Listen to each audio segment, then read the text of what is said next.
A day in my life in Kanakman. So, ayun, dahil nasanay na ako sa Laguna, nagulo doon, maingay. Sobrang adjustment yung ginagawa ko dito since sobrang tahimik dito. And, yun na nga, lugar pa ito ng asawa ko. Wala akong idea. And, bahay nila to. Tapos yun, wala pa siya dito. Yung buhay ko dito, kapang-kapa ako noon. And kasama ko dito yung biyanan ko lang. Pero sinama ko naman yung mama ko. So, ayan, ikot-ikot ako dyan. Kasi magbibilad ako and maglalakad-lakad kasi 8 months pregnant na ako.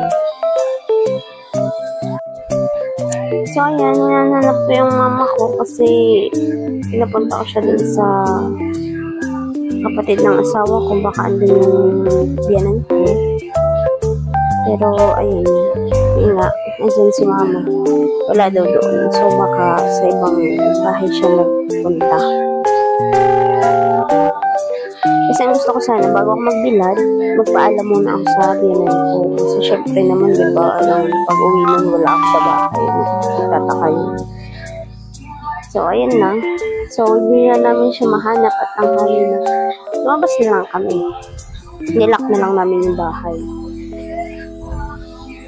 Sobrang ganda dyan. Ano siya, parang sa ano din, parang sa province namin din sa Buhi. Kasi mga palayan din. Palayan din yan, hindi lang masyadong kita. Pero ang sarap kasi magbilad dyan kasi sayong-sayo yung araw. Wala kang kahati.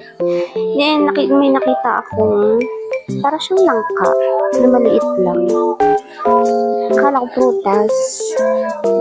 So, ewan ko lang kung alam niyo yan. Kasi ako hindi ko yan alam kung anong klase yan. Mukha talaga siyang langkang maliit. Ayan, ganyan siya dyan. Bali sa dulo na yan, pero dito mismo sa may bahay, walang ganyan. Sa dulo na yan, naglakad na ako ng malayo. Ayan, puro siya palay, may mga buko. Refreshing naman. May iba pa rin yung, kung andito yung asawa mo, siya sana yung kasama ko maglakad. I mean, yung asawa ko pala, hindi asawa mo. Kaya sana kayo yung kasama ko maglakad. Kasi walang, mas malayo. Kailangan mag-work.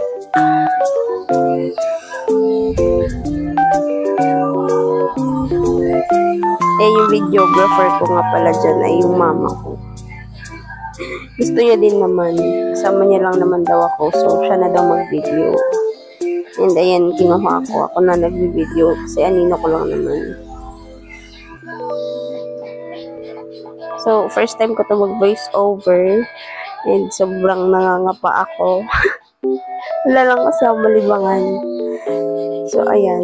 Ayan sinasabi ko langka. Para siyang langka. Natulot ko. Bubuksan ko sana siya kaso baka lason yan. So, hindi ko binuksan gamit yung mga kamay ko at baka kung ano kung mangyari. Ingat din, diba? Kaya ipakan ko na lang siya. Pinisat ko. Yung pagtingin ko sa loob, wala man siyang kabuto-buto. Para siyang atis.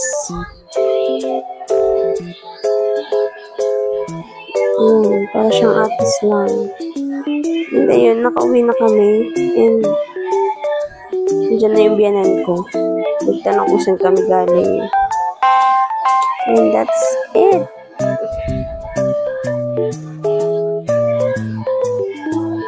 Ayan, ganda pa ng tayo ko.